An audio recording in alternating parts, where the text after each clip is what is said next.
ৰমজান মাহত এই তিনিটা গুনাহ নকৰিব, যি তিনিটা গুনাহ কৰিলে গোটেই মাহৰ ৰোজা বৰবাদ হৈ যাব, গোটেই মাহৰ তাৰাবিৰ নামাজ, সদকা খায়ৰাত, তাহাজ্জুদৰ নামাজ, গোটেই ইবাদত বৰবাদ হৈ যাব। এই তিনিটা গুনাহ ইমানে ভয়ানক হয়, ইমানে নিকৃষ্ট গুনাহ হয়, যাৰ দ্বাৰা সকলো নেক আমল বৰবাদ হৈ যায়, নিজে নিজে নিজৰ নেক আমলসমূহ ধ্বংস কৰি দিয়া হয়। মোৰ প্ৰিয় দিনী ভাই বন্ধুসকল, পবিত্ৰ ৰমজানৰ মুবাৰক আহিছে। ৰমজান মাহৰ আৰম্ভণিতে আমি জানি লওঁ কেনেকুৱা ধৰণৰ গুনাহৰ পৰা আমি বাচিব লাগিব। এই মাহ বৰকতৰ মাহ হয়। আল্লাহ ৰব্বুল আলামিনে আমাৰ জীৱনত দান কৰিছে, আমাৰ জীৱনৰ গুনাহবোৰ মাফ কৰি দিবলৈ, আমাক নিষ্পাপ মাসুম কৰিবলৈ। ৰমজানৰ মাহ আহিছে ৰহমত লৈ, ৰমজানৰ মাহ আহিছে বৰকত লৈ, ৰমজানৰ মাহ আহিছে নাজাত লৈ। আল্লাহ ৰব্বুল আলামিনে এই ৰমজান মাহত অগণন মানুহক গুনাহৰ পৰা আজাদ কৰি দিব, মাফ কৰি দিব। প্ৰতি ৰাতিয়ে হাজাৰ হাজাৰ মানুহক আল্লাহ ৰব্বুল আলামিন মাগফিৰাত দান কৰিব। আমাৰ প্ৰতিজন মুমিন মুছলমানৰ এটাই মনৰ আশা, এটাই কামনা আৰু ভাষণা যে কেনেকৈ আমাৰ জীৱনৰ ইবাদতৰ জৰিয়তে এই পবিত্ৰ মাহত কেনেকৈ আমি আল্লাহৰ ইবাদত কৰি আল্লাহৰ নৈকট্য লাভ কৰিব পাৰোঁ, আল্লাহক ৰাজি আৰু খুশি কৰিব পাৰোঁ। মোৰ প্ৰিয় দিনী ভাই বন্ধুসকল, বান্দাই কেতিয়াবা এনেকুৱা কিছুমান নেক আমল কৰে যাৰ দ্বাৰা তেওঁলোকে আল্লাহৰ নৈকট্য লাভ কৰে, আল্লাহক ৰাজি খুশি কৰে আৰু আল্লাহৰ পছন্দনীয় বান্দা হৈ যায়। কিন্তু ইয়াৰ লগতে বান্দাই কিছুমান গুনাহ এনেকুৱা কৰে যিবোৰ গুনাহক গুনাহ বুলি নাভাবি গুনাহ কৰে, যাৰ দ্বাৰা নেকি তাৰ গোটেই নেক আমলসমূহ ধ্বংস হৈ যায়, নিজে নিজে নিজৰ নেক আমলসমূহ ধ্বংস কৰি দিয়ে। এজন মানুহ গোটেই জীৱন নামাজ পঢ়িলে, ৰোজা ৰাখিলে, সদকা খায়ৰাত কৰিলে, তাহাজ্জুদৰ নামাজ পঢ়িলে, বহুত নেকি লৈ কিয়ামতৰ দিনাখন আল্লাহৰ দৰবাৰত হাজিৰ হ'ল। খুদা নাখাস্তা তেওঁ যদি তেওঁৰ জীৱনত এই তিনিটা গুনাহ কৰিছিল, যেতিয়া কিয়ামতৰ দিনাখন তাৰ নামে আমল হিচাপ কৰা হ'ব, তাৰ নামে আমলত কোনো নেকি নাই। তেওঁ বিচাৰিব মোৰ নেকিবোৰ ক'ত গ'ল, মই দেখোন বহুত নেক আমল কৰিছো। আল্লাহ ৰাব্বুল আলামিনে তাক উত্তৰত ক'ব, তোমাৰ নেক আমলসমূহ তুমি নিজে নিজে ধ্বংস কৰি থৈ আহিছা, এতিয়া তোমাৰ নেক আমল একো নাই, তুমি জাহান্নামলৈ যোৱা। মোৰ প্ৰিয় দিনী ভাই বন্ধুসকল, পবিত্ৰ ৰমজানৰ মাহ হয়। এই মাহৰ এটা এটা নফলৰ বদলা আল্লাহ ৰাব্বুল আলামিনে 70 গুণকৈ বঢ়াই দিয়ে। এটা নফলৰ ইমানেই দাম হয় যে অন্য মাহৰ এটা ফৰজ আদায় কৰিলে যিমান সওয়াব, এই মাহত এটা নফল আদায় কৰিলে সিমান সওয়াব পায়। সুবহানাল্লাহ, এই মাহৰ এটা ফৰজ অন্য মাহৰ 70টা ফৰজৰ সমান সওয়াব আল্লাহ ৰাব্বুল আলামিনে দান কৰে। কোরআনের একটা আখর যদি আপনি পড়ে, একটা আখরের বদলা 70টা নেকি আল্লাহ রাব্বুল আলামিন আপনার নামে আমলত দান করিব। এই মাহ কিমান ফজিলতপূর্ণ, কিমান বরকতময় এটি মাহ হয়।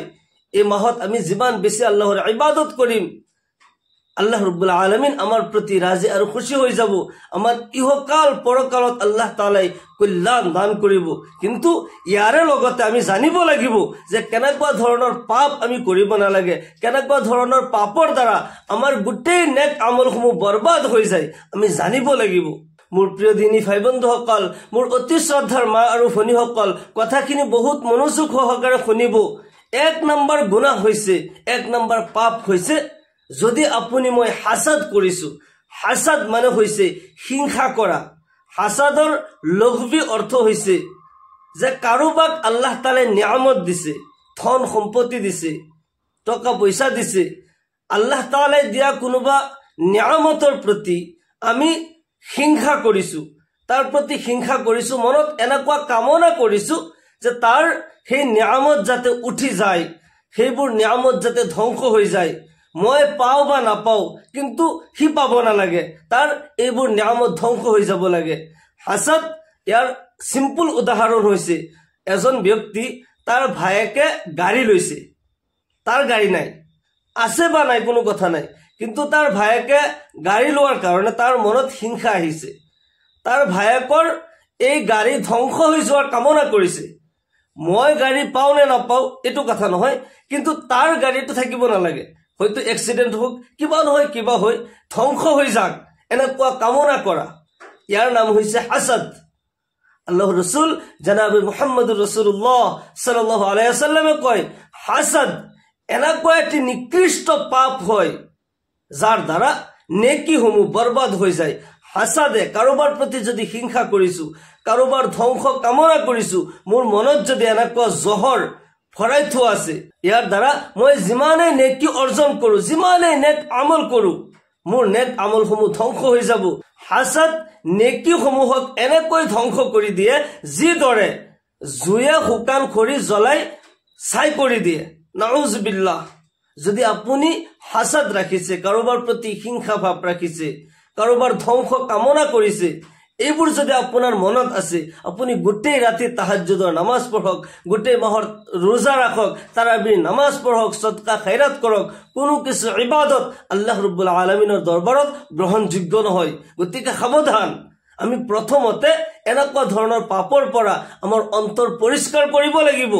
যদি আমাৰ অন্তৰ পৰিষ্কাৰ থাকে তেতিয়া আল্লাহ ৰাব্বুল আলামিনে আমাৰ ইবাদতসমূহ সহজত কবুল কৰিব, আমাৰ দুআবোৰ কবুল কৰিব। নহলে হাসাদ যদি অন্তৰত থাকে, কাৰোবাৰ প্ৰতি হিংসা ভাৱ অন্তৰত থাকে, দুআ বেআসৰ হৈ যায়, আমলসমূহ ধ্বংস হৈ যায়। এগৰাকী মহিলাৰ কথা মই কিছুদিন আগত এটা বয়ানত কৈছিলো। এগৰাকী মহিলা, তেওঁৰ দুআসমূহ কবুল নহয়, জীৱনত পেৰেশানি, কিন্তু 5 ওয়াক্তৰ নামাজ পঢ়ে, ৰোজাও ৰাখে, সদকা খৈৰাতো কৰে, কিন্তু তেওঁৰ দুআসমূহ কবুল নহয়। এজন আল্লাহৰ বহুত ডাঙৰ অলিৰ ওচৰত গৈ কৈ আছে, হুজুৰ মই বহুত ডাঙৰ সমস্যাত পৰিছো আৰু বহুত সমস্যাত পৰি আপোনাৰ ওচৰত আহিছো, কিবা দিহা পৰামৰ্শ যদি পাওঁ সেই আশাত আপোনাৰ ওচৰত আহিছো। হুজুৰ কথাটো হ'ল আল্লাহ তাআলাই মোৰ দুআসমূহ কবুল নকৰে। মই 5 ওয়াক্তৰ নামাজ পঢ়ো, ৰোজা ৰাখো, সদকা খৈৰাত কৰো, বহুত নেক আমল কৰো, কিন্তু আল্লাহ তাআলাই মোৰ দুআসমূহ কিয় কবুল নকৰে? মোৰ জীৱনত সমস্যা, এটা সমস্যাত যদি কিবা কাৰণত কাটি যায়, লগে লগে আৰু এটা সমস্যা আহি যায়। কাৰণটো কি হুজুৰ? কিন্তু ইয়াৰ বিপৰীতে মোৰ ওচৰৰ এগৰাকী মহিলা, তেওঁ দেখোন ভালকে আল্লাহৰ ইবাদত নকৰে, নামাজ ৰোজা ভালকে নকৰে, কিন্তু তেওঁলোকৰ জীৱনত শান্তি, যি বিচাৰিছে তাকে কৰিব পাৰিছে। কিয়নো হুজুৰ? কাৰণটো কি?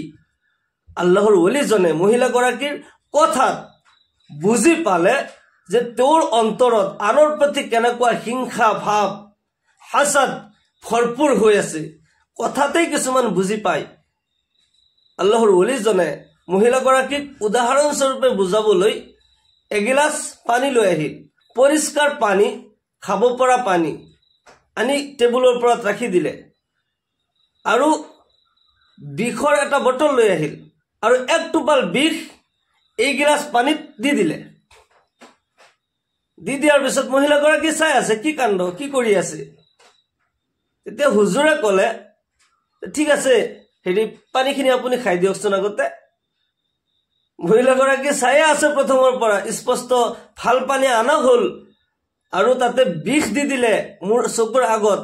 হুজুৰ এই পানীটো খোৱাৰ উপযুক্ত নহয়, কাৰণ পানীটো যদিও ভাল, আপুনি ইয়াত বিষ দিছে, আপুনি মোক মাৰিব খুজিছে নেকি?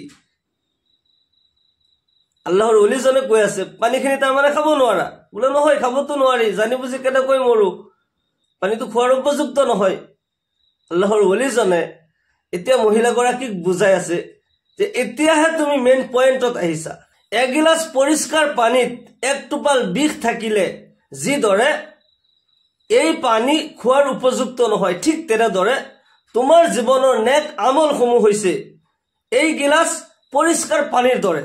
আৰু তোমাৰ অন্তৰত থকা আনৰ প্ৰতি হিংসা ভাৱ, হাসাদ, এয়া হৈছে এগিলাচ পৰিষ্কাৰ পানীৰ ভিতৰত 1 টোপাল বিষৰ দৰে। যিদৰে এগিলাচ পানীত 1 টোপাল বিষ থকাৰ কাৰণে এই পানী খোৱাৰ উপযুক্ত নহয়, ঠিক তেনেদৰে তোমাৰ জীৱনৰ নেক আমলসমূহ তোমাৰ অন্তৰত থকা সেই বিষৰ কাৰণে, সেই জহৰৰ কাৰণে তোমাৰ জীৱনৰ নেক আমলসমূহ আল্লাহৰ দৰবাৰত কবুল নহয়, আল্লাহ তাআলাই গ্ৰহণযোগ্য নকৰে। সেইকাৰণে সাৱধান হৈ যোৱা।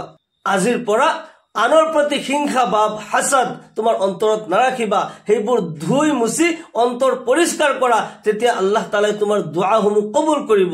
তেতিয়া লগে লগে মহিলাগৰাকী হুজুৰৰ ওচৰত দুআ কৰিবলৈ ক'লে, হুজুৰ মোৰ কাৰণে দুআ কৰিব, আজিৰ পৰা মোৰ অন্তৰ পৰিষ্কাৰ কৰি ৰাখিম, আল্লাহ তাআলা যাতে মোৰ দোৱাসমূহ কবুল কৰে, মোৰ অন্তৰ যাতে পৰিষ্কাৰ কৰা তৌফিক দান কৰে। হুজুৰ আপুনি মোৰ কাৰণে দোৱা কৰিব। আল্লাহৰ ওলিজনে মহিলাগৰাকীৰ হিদায়তৰ কাৰণে আল্লাহৰ ওচৰত দোৱা কৰিলে। মোৰ প্ৰিয় দিনী ভাই বন্ধুসকল, যেতিয়া আমাৰ অন্তৰ পৰিষ্কাৰ হ'ব তেতিয়া আমাৰ নেক আমলসমূহ আল্লাহ তাআলাই কবুল কৰিব, দোৱাসমূহ কবুল কৰিব। নহলে অন্তৰত যদি আনৰ প্ৰতি হিংসা ভাৱ থাকে, কাৰোবাৰ ধ্বংস কামনা কৰো, কাৰোবাক ঘৃণ কৰো, আল্লাহ রাব্বুল আলামিন কোরআনে কারীমত কয়, ইয়া আইয়ুহাল্লাযীনা আমানু লা ইয়াসখার কওমুম মিন কওমিন আসা আন ইয়াকুনু খায়রাম মিনহুম ওয়ালা নিসাউম মিন নিসাইন আসা আন ইয়াকুননা খায়রাম মিনহুন্না ওয়ালা তালমিজু আনফুসাকুম ওয়ালা তানাবাজু বিল আলকাব বিসাল ইসমুল ফুসুক বাদাল ঈমান ওয়া মান লাম ইয়াতুব ফাউলাইকা হুমুজ জালিমুন। হে মুমিন সকল, হে ইমানদাৰ সকল, তোমালোকে এটা সম্প্ৰদায় আন এটা সম্প্ৰদায়ক উপহাস নকৰিবা। হ'ব পাৰে তোমালোকে যিসকল উপহাস কৰি আছা, কাৰোবাৰ ওপৰত ঠাট্টা মস্কৰা কৰি আছা, হ'ব পাৰে তেওঁলোক তোমালোকতকৈ উত্তম। তোমালোকৰ মহিলাসকলে এগৰাকী মহিলা আনগৰাকী মহিলাক ঘৃণ নকৰিবা, উপহাস নকৰিবা। এয়া বহুত ডাঙৰ পাপ হয়। বিসাল ইসমুল ফুসুক বাদাল ঈমান, ঈমানৰ পিছত কাৰোবাক ফাসিক বুলি কোৱা বহুত বেয়া কথা হয়। আল্লাহ ৰাব্বুল আলামিনে ঘৃণ কৰে। ওমান লাম ইয়াতুব ফাউলাইকা হুমুজ জালিমুন, আৰু যিজনে তওবা নকৰিলে তেওঁলোক জালিম সকলৰ অন্তৰ্ভুক্ত হয়। কাৰোবাৰ ওপৰত হাঁহিব নালাগে, কাৰোবাক ঘৃণ কৰিব নালাগে, কাৰোবাৰ প্ৰতি অন্তৰত হাসাদ থাকিব নালাগে, হিংসা কৰিব নালাগে, বেয়া নামেৰে মাতিব নালাগে। এইবোৰ বহুত বেয়া কথা হয়। এজন মুমিন মুছলমানৰ অন্তৰত হিংসা ভাৱ থাকিব নালাগে। মানুহৰ ভাল হোৱাটো সদায় কামনা কৰিব লাগে। হাসাদ দুটা বস্তুতে কৰিব পাৰি, দুটা জাগাত হাসাদ কৰাটো জায়েজ আছে। এটা হৈছে আল্লাহ তাআলাই কাৰোবাক ইলমে দিন দান কৰিছে, কাৰোবাক আল্লাহ তাআলাই দিনৰ ইলম দান কৰিছে, সেই বুলি অন্তৰত এক ধৰণৰ ৰশক পয়দা হোৱা যে ইয়া আল্লাহ, মোৰো যদি এনেকুৱা ইলম থাকিলে হয়, মই যদি ইলমে দিন হাসিল কৰিলো হয়, মই আল্লাহৰ ইবাদত কৰিলো হয়। ইলমে দিনৰ কাৰণে হাসাদ কৰা এইটো এটা ৰশক বুলি কোৱা হয়। আৰু এটা হৈছে আল্লাহ তাআলাই কাৰোবাক ধন সম্পত্তি দান কৰিছে, তেওঁ আল্লাহৰ ৰাস্তাত খৰচ কৰি আছে। আপুনি এই বুলি মনত এটা ৰশক পয়দা হৈছে, আপুনিও আশা কৰিছে ইয়া আল্লাহ, মোৰ যদি সম্পত্তি থাকিলে হয় ময়ো আল্লাহৰ ৰাস্তাত খৰচ কৰিলো হয়। এইবোৰ ৰশক কৰা জায়েজ আছে। কিন্তু কাৰোবাৰ নিয়ামতৰ ধ্বংস হোৱা কামনা কৰা, ধ্বংস কামনা কৰা, এইবোৰ নাজায়েজ আৰু হাৰাম হয়। এনেকুৱা কাম যদি আপুনি মই কৰো, আমাৰ জীৱনৰ নেক আমলসমূহ বৰবাদ হৈ যাব। হযৰত আনাস বিন মালিক ৰাদিয়াল্লাহু তাআলা আনহুৰ ৰিৱায়াত হয়, মুসনাদে আহমদ আৰু নাসাই শৰীফৰ বহুত দীঘলীয়া এটা ৰিৱায়াত হয়। হযৰত আনাস বিন মালিক ৰাদিয়াল্লাহু তাআলা আনহু বৰ্ণনা কৰে, এবাৰ আমি ৰাসূলুল্লাহ সাল্লাল্লাহু আলাইহি সাল্লামৰ মজলিছত বহি আছিলো। বহি থাকোতে আল্লাহৰ নবী সাল্লাল্লাহু আলাইহি সাল্লামে কৈ আছে, এতিয়া তোমালোকে এজন জান্নাতি ব্যক্তিক দেখিবলৈ পাবা। আমি অপেক্ষা কৰি থাকোতে অলপ সময়ৰ ভিতৰতে এজন বয়সীয়া আনসাৰী সাহাবা, পকা দাড়ি থকা আনসাৰী সাহাবা সোমাই আহিল। তেওঁৰ মুখমণ্ডলত অজুৰ পানীৰ চিন দেখা পোৱা যায়, দাড়ি তিতি আছে, এইমাত্ৰ যেন তেওঁ অজু কৰি আহিছে, আৰু বাওঁ হাতত জোতা লৈ তেওঁ কিবা দৰকাৰত আহিল আৰু দৰকাৰ পুৰা কৰি ওলাই গ'ল। নবী সাল্লাল্লাহু আলাইহি সাল্লাম অলপমান সময় পিছত আকৌ ক'লে, তোমালোকে এতিয়া এজন জান্নাতি ব্যক্তিক দেখিবলৈ পাবা। আমি অপেক্ষা কৰি থাকিলো। সেই সময়তো সেইজন আনসাৰী সাহাবা সোমাই আহিল, কিবা দৰকাৰত আহিছিল, আকৌ ওলাই গ'ল। ইয়াৰ পিছত তৃতীয়বাৰ আল্লাহৰ নবী সাল্লাল্লাহু আলাইহি সাল্লাম আকৌ ক'লে, তোমালোকে এজন জান্নাতি ব্যক্তিক দেখিবলৈ পাবা। আমি অপেক্ষা কৰি তৃতীয়বাৰৰ মূৰত সেইজন আনসাৰী সাহাবাকে দেখিবলৈ পালো, তেওঁ কিবা দৰকাৰত সোমাই আহিল, আকৌ ওলাই গ'ল। এই দেখি আমি আচৰিত হলো। হযৰত আব্দুল্লাহ বিন আমৰ বিন আস ৰাদিয়াল্লাহু তাআলা আনহু এইজন আনসাৰী সাহাবাৰ পিছা কৰিলে। যেতিয়া তেওঁ নবী সাল্লাল্লাহু আলাইহি সাল্লামৰ মজলিছৰ পৰা ওলাই যায়, মনে মনে তেওঁৰ পিছা কৰি বহুত দূৰলৈ গ'ল আৰু যাই কৈ আছে, হুজুৰ, মই এটা বহুত ডাঙৰ সমস্যাত পৰিছো। সেইজন আনসাৰী সাহাবাৰ পিছা কৰিছে কোনে? হযৰত আব্দুল্লাহ বিন আমৰ বিন আস ৰাদিয়াল্লাহু তাআলা আনহু। তেওঁ কৈ আছে, হুজুৰ, মই বহুত ডাঙৰ সমস্যাত পৰিছো। মোৰ ঘৰত মোৰ আব্বাৰ লগত মোৰ কাজিয়া হৈছে। মই ঘৰত আৰু নাযাওঁ বুলি কসম কৰিলো। মইতো সমস্যাত পৰিছো, মই এতিয়া ক'ত যাম? আপুনি যদি মোক সহায় কৰে, মই যদি 2-3 দিন মান আপোনাৰ লগত আপোনাৰ ঘৰত থাকিব পাৰো, আপুনি যদি ইজাজত দিয়ে, মই বহুত আনন্দিত হ'ম। সেইজন আনসাৰী সাহাবা কৈ আছে ঠিক আছে কোনো কথা নাই 2-3 দিন তুমি মোৰ ঘৰতে থাকিবা সেই বুলি আনসাৰী সাহাবাজনে হযরত আব্দুল্লাহ বিন আমর বিন আস রাদিয়াল্লাহু তাআলা আনহুক লগত লৈ গল আসলতে হযরত আব্দুল্লাহর বেলেগ এটা উদ্দেশ্য ঘৰত আসলতে কোনো কাজিয়া হোৱা নাই তেওঁ জানিব বিচাৰিছে যে প্ৰকৃততে এইজন ব্যক্তি হয় কোন যাৰ বিষয়ে নবী সাল্লাল্লাহু আলাইহি সাল্লামে ইমান বাৰবাৰ জান্নাতৰ বাশাৰত দিছে তেওঁ কি আমল কৰে এই কথা জানাৰ কাৰণে তেওঁ পিছা কৰিছে তেওঁৰ ঘৰত আছে এদিন দুদিন 3 দিন লৈকে তেওঁৰ ঘৰত আছে হযৰত আব্দুল্লাহ বিন আমৰ বিন আস ৰাদিয়াল্লাহু তাআলা আনহু গোটেই ৰাতি টোপনি নামাৰে আৰু তেওঁ চাই থাকে যে এইজন ব্যক্তিয়ে কৰে কি টোপনিত ভেকশন কৰি তেওঁ শুই থাকে কিন্তু কোনো দিনে কোনো বেছি আমল কৰাতেও দেখা নাপায় ৰাতি যেতিয়া টোপনিৰ পৰা সাৰি পায় কেতিয়াবা কাটি খলাই আছে কেতিয়াবা উঠি বহি অলপমান আল্লাহ আল্লাহ জিকিৰ কৰিছে বহুত বেছি কোনো ইবাদত কৰা নাই আৰু তেওঁ ফজৰ সময়ত উঠি নামাজ পঢ়িছে হযরত আব্দুল্লাহ বিন আমর বিন আস রাদিয়াল্লাহু তাআলা আনহু দেখিলে তেওঁ কোনো এক্সট্রা কোনো ইবাদত তো কৰা নাই কিন্তু তেওঁৰ বিষয়ে নবী সাল্লাল্লাহু আলাইহি সাল্লামে জান্নাতৰ বাশাৰত দিলে কাৰণটো কি 3 দিন যেতিয়া হৈ গল আৰু তেওঁৰ মাজত এনেকুৱা কোনো বেছি আমল দেখা নাপালে তেওঁ কেতিয়াবা টোপনিৰ পৰা সাৰি পাই অলপমান জিকিৰ কৰে তসবিহ পঢ়ে কেতিয়াবা দেখোন কাটি চেঞ্জ কৰি আছে আকৌ ফজৰ সময়তহে সাৰি পাই বহুত কিছু ইবাদত তেওঁৰ মাজত কৰিবলৈ দেখা নাপালে তেওঁ প্ৰশ্ন কৰিলে হুজুৰ আসলতে মোৰ ঘৰত কোনো কাজিয়া হোৱা নাই মোৰ আব্বাৰ লগত মোৰ কোনো কাজিয়া নাই মই আসলতে এই উদ্দেশ্যত আপোনাৰ পিছা কৰিছিলো যে আপুনি কি আমল কৰে যাৰ কাৰণে নবী সাল্লাল্লাহু আলাইহি সাল্লামে আপোনাৰ কাৰণে জান্নাতৰ বাশাৰত দিছে সুসংবাদ দিছে আপুনি জান্নাতি হয় সেইজন ব্যক্তিয়ে কয় মইনো কি আমল কৰিম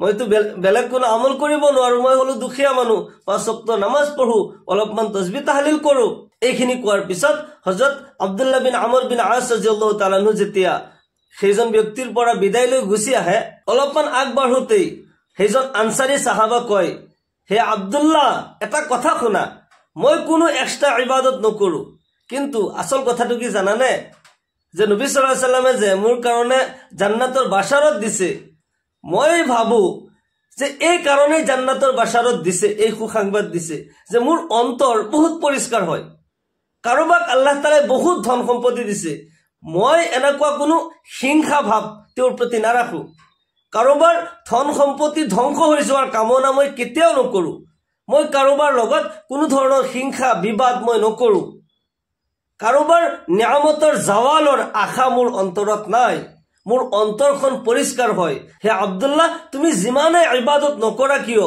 যদি তোমাৰ অন্তৰ পৰিষ্কাৰ নাথাকে তাৰ দ্বাৰা তোমাৰ নেক আমলসমূহ বৰবাদ হৈ যাব তোমাৰ অন্তৰ পৰিষ্কাৰ কৰা তেতিয়া আল্লাহ ৰাব্বুল আলামিন তোমাৰ টুটা ফাটা যি ইবাদত তুমি কৰা আল্লাহ তাআলা কবুল কৰিব মোৰ প্ৰিয় দিনী ভাই বন্ধুসকল আমাৰ অন্তৰ পৰিষ্কাৰ কৰিব লাগিব কাৰোবাৰ যদি আমি ধ্বংস কামনা কৰিছো হাসাদ কৰিছো কাৰোবাক ঘৃণ কৰিছো এইবোৰৰ পৰা আমাৰ অন্তৰ পৰিষ্কাৰ যদি আমি কৰিলো তেতিয়া আল্লাহ তাআলা আমাৰ ইবাদতসমূহ কবুল কৰিব ৰমজানৰ মাহ আহিছে ৰমজানৰ মাহৰ আৰম্ভণিতেই আমাৰ অন্তৰ আমি পৰিষ্কাৰ কৰি লও 1 নম্বৰ 2 নম্বৰত হৈছে আমি যদি গীবত কৰো গীবত মানে হৈছে কাৰোবাৰ বদনাম কৰা লোকৰ বদনাম গাই ফুৰা ইয়াকে গীবত বোলে কাৰোবাৰ লগত কাৰোবাৰ বদনাম গাই ফুৰা আল গীবাতু আশাদ্দু মিনাজ জিনা সাহাবাসকলে প্ৰশ্ন কৰিলে হুজুৰ গীবত কৰা কাৰোবাৰ সমালোচনা কৰা কাৰোবাৰ বদনাম গাই ফুৰাটো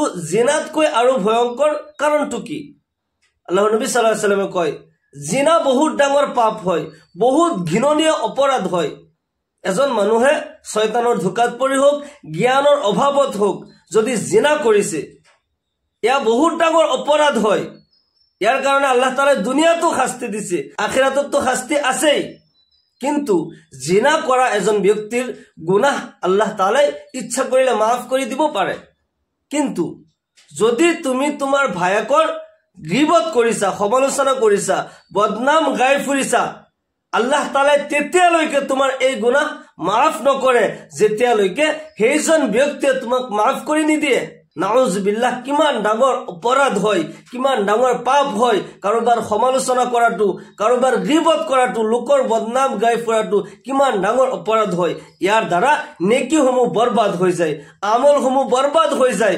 নামাজ, ৰোজা, সদকা, খৈৰাত গোটেই আমল বৰবাদ হৈ যায়। মোৰ প্ৰিয় দিনী ভাই বন্ধুসকল, ৰমজানুল মুবাৰকৰ আৰম্ভণিতে আমি আল্লাহ তাআলাৰ ওচৰত তওবা কৰো, ইয়া আল্লাহ মোৰ অন্তৰ তুমি পৰিষ্কাৰ কৰি দিয়া, মই যাতে লোকৰ বদনাম নকৰো, কাৰোবাৰ গিবত যাতে নকৰো, তুমি মোক পাক পবিত্ৰ হোৱাৰ তৌফিক দান কৰা। তেতিয়া আমাৰ ইবাদতসমূহ আল্লাহ তাআলাৰ দৰবাৰত কবুল হ'ব, আমাৰ দুআসমূহ আল্লাহ তাআলাই কবুল কৰিব, মনৰ আশাবোৰ পূৰণ কৰিব। তেতিয়া আমাৰ নামাজ, ৰোজা, সদকা, খৈৰাতবোৰ আল্লাহ তাআলাৰ দৰবাৰত গ্ৰহণযোগ্য হ'ব। 3 নম্বৰ যিটো গুনাহ সেয়া হৈছে চুগলি কৰা। যিজন ব্যক্তিয়ে মানুহৰ কথা লগাই ফুৰে, অশান্তিৰ সৃষ্টি কৰে, চুগলি কৰা এজন ব্যক্তিয়ে যদি চুগলি কৰে, ইয়াৰ দ্বাৰা তাৰ ঘৰ সংসাৰ, পৰিয়াল, তাৰ সমাজ, দেশ পৰ্যন্ত বৰবাদ হৈ যায়। চুগলি কৰা বহুত ডাঙৰ অপৰাধ হয়। আল্লাহ তাআলাই লানত কৰে যদি কোনো মানুহে চুগলি কৰে, মানুহৰ দুখ খুচুৰি ফুৰে, চুগলি কৰে, আল্লাহ ৰব্বুল আলামিনে তাৰ ওপৰত লানত কৰে, আল্লাহ তাআলাই ফেৰেশতাসকলে তাৰ ওপৰত লানত কৰে। মোৰ প্ৰিয় দিনী ভাই বন্ধুসকল, ৰমজানুল মুবাৰকৰ আৰম্ভণিতে আমি এই 3টা গুনাহৰ পৰা আল্লাহৰ ওচৰত তওবা কৰো, যাতে কোনোদিনে আমি এনেকুৱা ধৰণৰ পাপ নকৰো। এই 3টা পাপ কৰিলে গোটেই নেকি বৰবাদ হৈ যায়, দুআ বেআসৰ হৈ যায়, জীৱনত অশান্তি নামি আহে। মোৰ প্ৰিয় দিনী ভাই বন্ধুসকল, আমি সকলোৱে আল্লাহ তাআলাৰ ওচৰত দুআ কৰো, ইয়া আল্লাহ 2025 চনৰ পবিত্ৰ ৰমজানুল মুবাৰকৰ উচিলাই ইয়া আল্লাহ আমাৰ জীৱনৰ সকলো গুনাহ খাতা মাফ কৰি দিয়া, আমাক সকলো ধৰণৰ পাপৰ পৰা বাচি থাকাৰ তৌফিক দান কৰা। এই মাহত বেছি বেছিকৈ ইয়া আল্লাহ তোমাৰ ইবাদত কৰি, তোমাৰ গুণাগুণ আৰু প্ৰশংসা কৰি ইয়া আল্লাহ তোমাক ৰাজি খুশি কৰাৰ তৌফিক দান কৰা। সকলোকে আল্লাহুম্মা আমিন ওয়া আখিৰু দাওয়ানা আনিল হামদুলিল্লাহি ৰাব্বিল আলামিন। আসসালামু আলাইকুম ওয়া ৰাহমাতুল্লাহি ওয়া বাৰাকাতুহু।